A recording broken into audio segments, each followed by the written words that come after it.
নিশা হলে শ্যামকানু সিদ্ধাৰ্থৰ জেলত ওলাই ভূত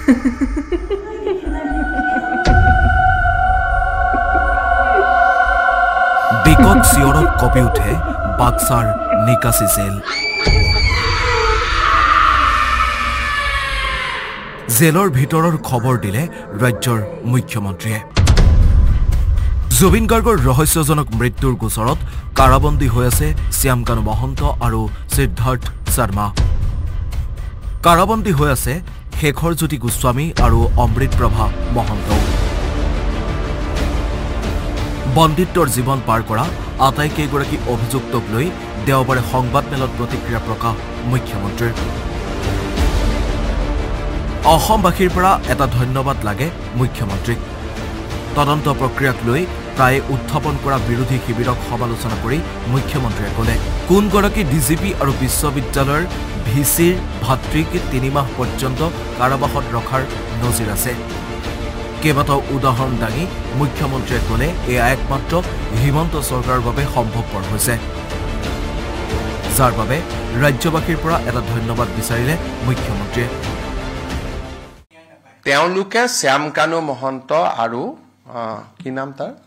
সিদ্ধাৰ্থ শৰ্মাক বচাব খুজিছে তেওঁলোকে চাৰ্জশিটখন দিয়াত বাধা দিব চেষ্টা কৰি আছে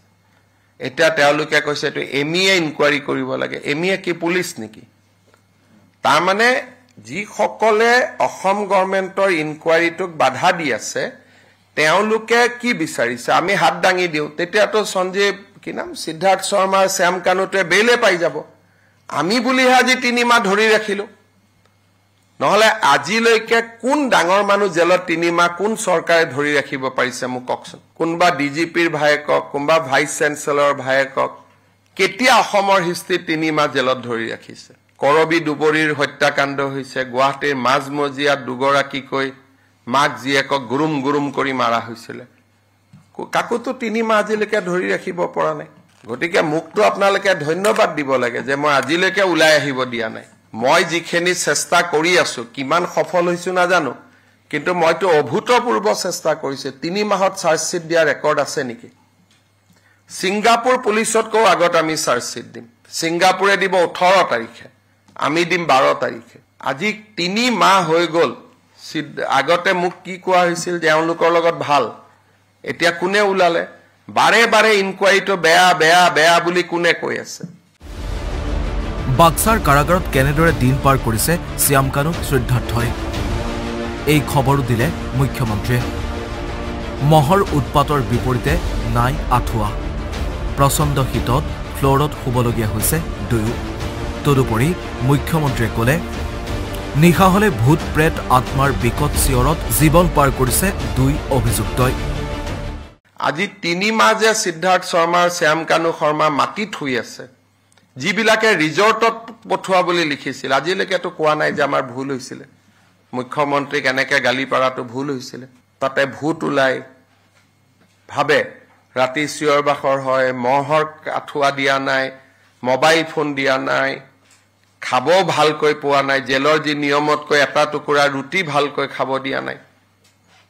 3 মাহটো হৈ গল চাওঁতে কোনেওতো জামিন ল'ব পৰা নাই নে পাৰিছে কক হাফলং কাৰাগাৰত কেনে আছে অমৃতপ্ৰভা শেখৰ এই খবৰ দি মুখ্যমন্ত্ৰীয়ে ক'লে শুকাই খিনাই অৱস্থা বেয়া দুয়োৰে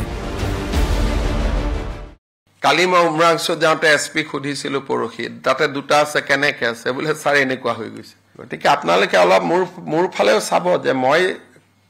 কাবাৰ নিয়ম মতে হয়তো মই কৰিব পৰা নাই কিন্তু মই যিখিনি কৰিছো আগতেওতো কোনেও কৰিব পৰা নাছিল কিমান ডাঙৰ ক্ৰাইম অসমত হৈ গৈছে তেনেকে কাবাক ডাঙৰ মানুহৰ ঘৰৰ লৰা আজিলৈকে 3 মাহ আছে নেকি জেলত কিবা নহয় কিবা কৰিটো ওলাই আহে মুঠতে জুবিন হত্যাকাণ্ডৰ অভিযুক্তৰ বিৰুদ্ধে কিমান কঠোৰ চৰকাৰ সেয়া বুজাব বিচাৰিলে মুখ্যমন্ত্ৰীয়ে ব্যুৰো ৰিপৰ্ট আসাম টক্স